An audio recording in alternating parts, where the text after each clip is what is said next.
Assalamualaikum warahmatullahi wabarakatuh.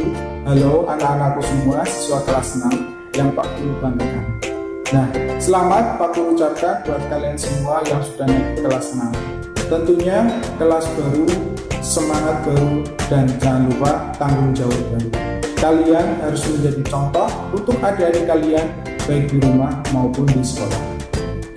Nah, anak-anakku siswa kelas 6 yang Pak Guru banggakan, selama kalian menempuh di kelas 6, kalian akan mempelajari 9 tema, di mana 5 tema akan dipelajari pada semester 1 dan 4 tema akan kalian pelajari pada semester 2. Masing-masing tema terdiri dari 3 subtema dan masing-masing subtema terdiri dari 6 pembelajaran.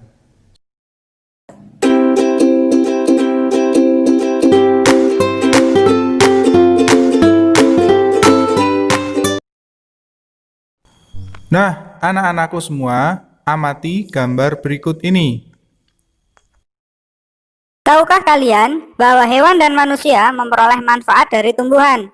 Manfaat tumbuhan bagi manusia antara lain sebagai sumber energi, sumber vitamin, sumber oksigen, pengikat air tanah, peneduh dan memperindah kehidupan di bumi.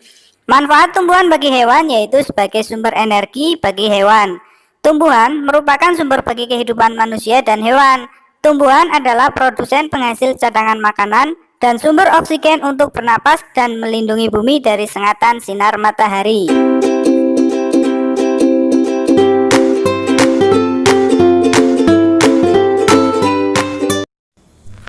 Nah, anak-anak, bacalah bacaan berikut. Apabila videonya terlalu cepat, silahkan kalian stop videonya. Kemudian setelah selesai, kalian klik lanjut kembali. Selanjutnya, kalian tentukan ide pokok masing-masing paragraf bacaan tadi. Ide pokok adalah ide atau gagasan yang menjadi pokok pengembangan paragraf. Ide pokok ini terdapat dalam kalimat utama. Nama lain ide pokok adalah gagasan utama atau gagasan pokok. Tiap paragraf hanya terdapat satu ide pokok.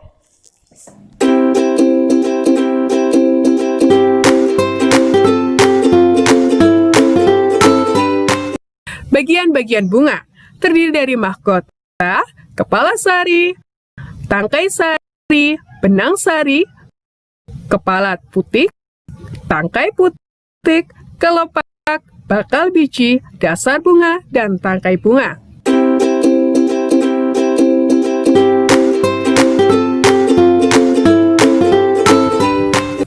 Perkembangbiakan generatif cara kawin terjadi melalui proses penyerbukan dan pembuahan. Perkembangbiakan generatif pada tumbuhan diawali dengan penyerbukan, yaitu melekatnya atau jatuhnya serbuk sari ke kepala putik.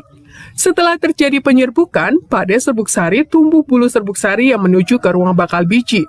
Kemudian, serbuk sari akan masuk ke ruang bakal biji melalui bulu serbuk sari.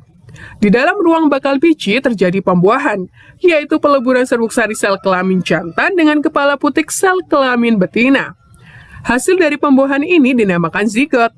Zigot berkembang menjadi lembaga. Lembaga berkembang menjadi bakal biji. Bakal biji berkembang menjadi biji dan bakal buah. Kemudian bakal buah berkembang menjadi daging buah. Lembaga yang berada di dalam biji merupakan calon tumbuhan baru. Tumbuhan yang berkembang biak secara generatif antara lain padi, mangga, durian, dan jambu.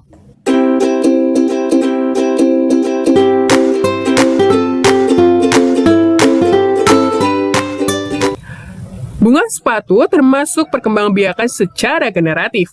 Bunga kembang sepatu tumbuh di Indonesia dan Malaysia. Bunga ini dapat digunakan sebagai pewarna. Di Malaysia, bunga kembang sepatu dinamakan bunga raya dan merupakan bunga nasional. Letak negara yang berdekatan dan memiliki persamaan dalam kehidupan sosial budaya memutuskan membuat organisasi yaitu ASEAN. Yang pertama ada negara Brunei Darussalam. Terkenal dengan Kampung Anyar, Brunei Darussalam merupakan desa terapung. Banyak penduduknya yang memiliki perahu pribadi dan disimpan di bawah rumah apung mereka.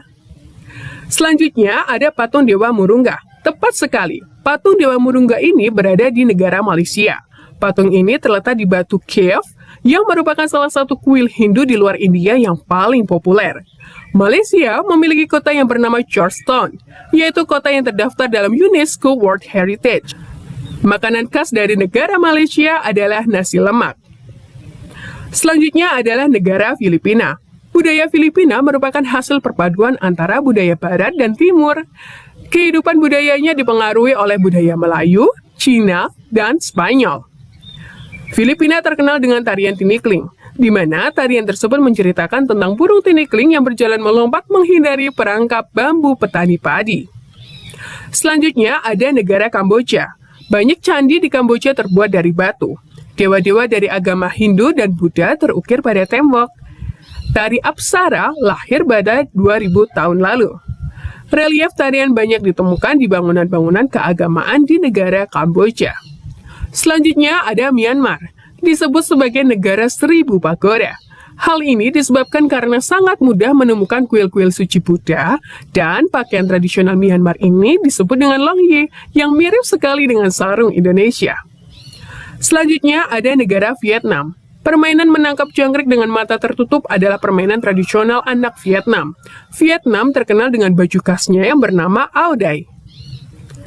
Negara yang terkenal dengan kesabaran dan kesederhanaannya, yaitu negara Laos.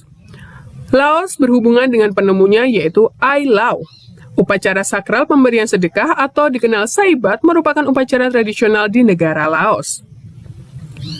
Selanjutnya ada negara Singapura. Menurut mitos, Singapura dahulunya adalah kampung ikan.